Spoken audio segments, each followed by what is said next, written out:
Marvin Vettori, Robert Whittaker.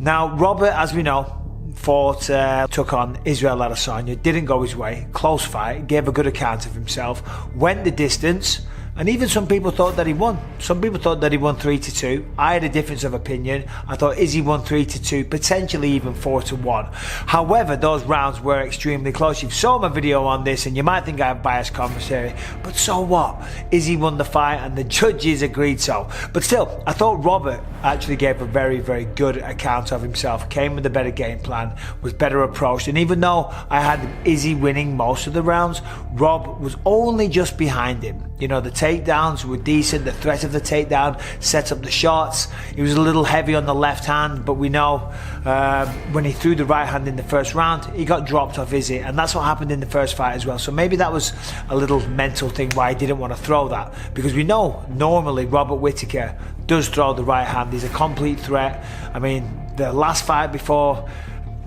Israel Adesanya, he took on Kelvin Gastelum, and what a fight that was. I thought his movement was fantastic, in and out, great footwork, mixed in the takedowns, nice head kicks, beautiful boxing as always. So Robert Whittaker's a complete threat. He can get the job done everywhere. He has no problem going 5 rounds, so he's well conditioned as well, and just an all-round nice guy. And of course, once he hits the ground, very, very good jiu-jitsu as well, very well rounded. In fact, probably one of the most well-rounded fighters in the 185-pound division.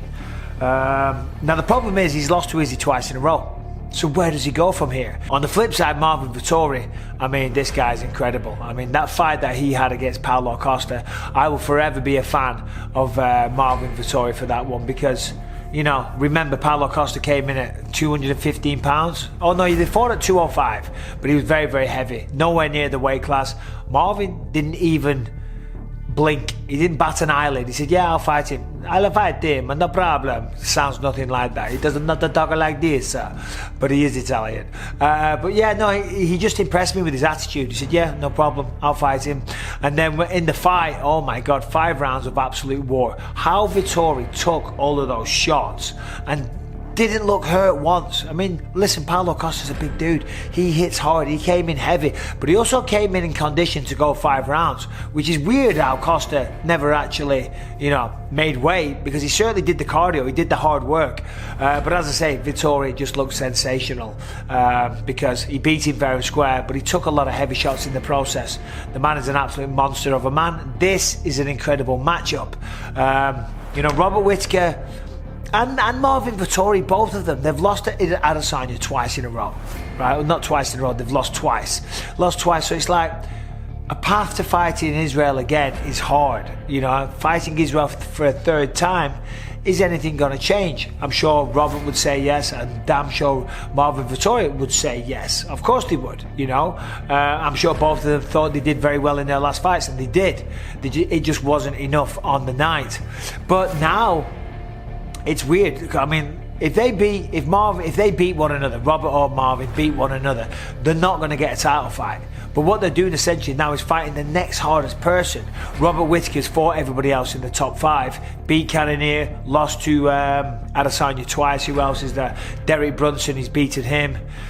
So he said there's no one else left for me to fight apart from Marvin Vettori, which makes sense. I love that. I love that attitude. How can you not respect that? And the same thing for Marvin. He said the same thing. He said, yeah, let's go. But the thing is, so they're now going to fight the next best person in the division, pretty much with no reward other than the fact that they're fighting. They love to do this, they love to compete, and they get paid handsomely, and they're going to be on pay-per-view. So lots to fight for, but the ultimate mission, the ultimate goal is to be the champion of the world. Just a quick one, what do you think's the biggest challenge that Marvin Vettori is to face here?